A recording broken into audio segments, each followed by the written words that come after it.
जय हिंद दोस्तों भारत के सेना अध्यक्ष जनरल नरवणे नेपाल के अपने 3 दिवसीय दौरे पर हैं और मुझे पूरी अपेक्षा है कि नेपाल जिससे हमारे बहुत पुराने ऐतिहासिक संबंध रहे हैं, लेकिन कुछ समय से कुछ महीनों से चीन के कारण संबंधों में जो खराबी आ रही थी, अब वह वापस सही दिशा में जा रहे हैं। और नेपाल ने इस दौरे से पहले जिस प्रकार से दोस्ती के संकेत दिए हैं, दोस्ती का हाथ बढ़ाया है, वह भी इसी का सूचक है।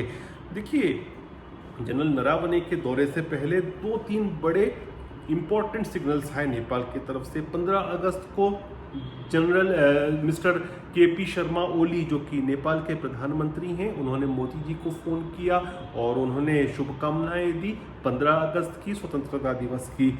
उसके बाद जब वहाँ पर नेपाल में कैबिनेट की रिशफल हुई तो उसमें ईश्वर पोखरियाल, जो कि डेप्यूटी प्राइम मिनिस्टर के साथ वहाँ के डिफेंस मिनिस्टर ऑफ नेपाल भी थे, उनसे डिफेंस मिनिस्ट्री का पद लेकर मिस्टर ओली ने अपने पास रखा, प्राइम मिनिस्टर ने अपने पास रखा। और इसके पीछे का बैकग्राउंड यह है क्योंकि ईश्वर शर्मा वह व्यक्ति है जो भारत के खिलाफ सबसे सख्त बयान, सबसे खराब बयान, सबसे निंदनीय बयान देता रहा है। या वही व्यक्ति है जिसने यहाँ तक यह कहा था कि जो हमारे गुरखाज हैं, जो लंबे समय से भारत की सेवा कर रहे हैं, बेसिकली नेपाली होते हैं लेकिन गुरखा रेजिमेंट है भारत की फौज में, और उन्होंने कई जंगें लड़ी हैं और उन्होंने शहादत दी है भारत के लिए, तो वे अपने सुपीरियर्स को इज्जत नहीं देंगे, इस प्रकार की इज्जत नहीं करेंगे सुपीरियर्स की। इस प्रकार की इन्होंने कोशिश की थी अपने वक्तव्यों से एक रिफ्ट लाना गुरखास और इंडियन आर्मी के बीच में। फिर ये अपोज कर रहे थे, जनरल नरवणे के दौरे को भी नहीं चाहते थे। इनका कहना यह था कि जो सीमा का विवाद है पहले उसको सॉर्ट आउट हो, उसके बाद ही किसी प्रकार के हाई प्रोफाइल विजिट हो। फिर यहाँ तक ही चाहते थे कि नेपाल के जो आर्मी चीफ हैं उनको भी इन सब चीज़ों में घसीटें और जनरल थापा, जिनका नाम है जनरल थापा, से भारत विरोधी वक्तव्य दिलवाए, लेकिन उन्होंने नहीं किया ऐसा।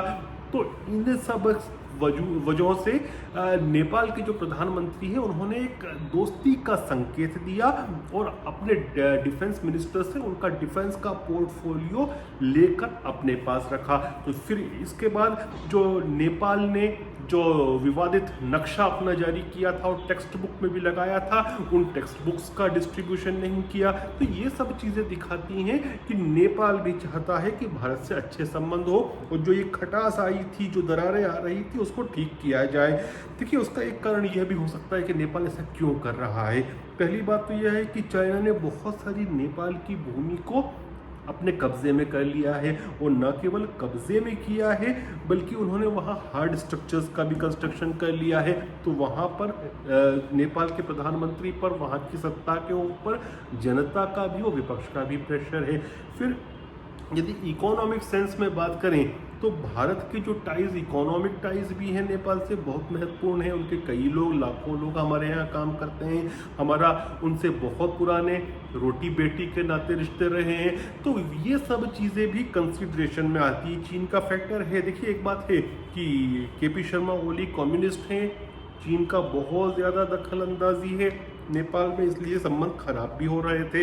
लेकिन मुझे लगता है कि अब नेपाल को भी अपनी गलती कहीं ना कहीं समझ आ रही है, विशेषकर जब चीन के कहने पर नेपाल इतना सब कुछ कर रहा था, उसके बावजूद भी चीन ने उसकी भूमि भी हथिया ली और हार्ड स्ट्रक्चर्स का कंस्ट्रक्शन शुरू कर दिया। तो मुझे लगता है ये दोस्ती का जो हाथ बढ़ाया है नेपाल ने, और हमने भी जनरल नरवणे की विजिट से दोस्ती का हाथ दिया है, तो मुझे लगता है चीज़ें अच्छी दिशा में जाएंगी।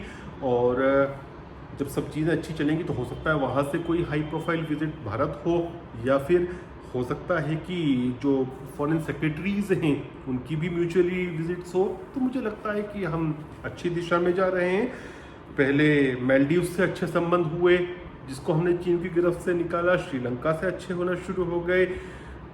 अब नेपाल से घनिष्ठता बढ़ रही है। और एक बात तो याद रखना कि नेपाल के जो आर्मी जनरल होते हैं उनको ऑनररी टाइटल मिलता है, सम्मान मिलता है भारत में आर्मी जनरल का। उसी प्रकार से भारत के जो आर्मी जनरल होते हैं उनको नेपाल में मिलता है। जब जनरल थापा पिछले वर्ष भारत आए थे तो हमने वैसा ही सम्मान उनको दिया था। अब हमारे आर्मी चीफ वहाँ गए तो उनको भी वैसा ही सम्मान मिल रहा है।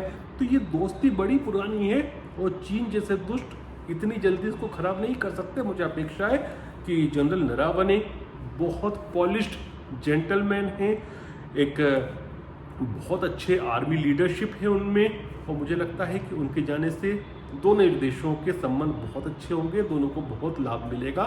जय हिंद, जय भारत।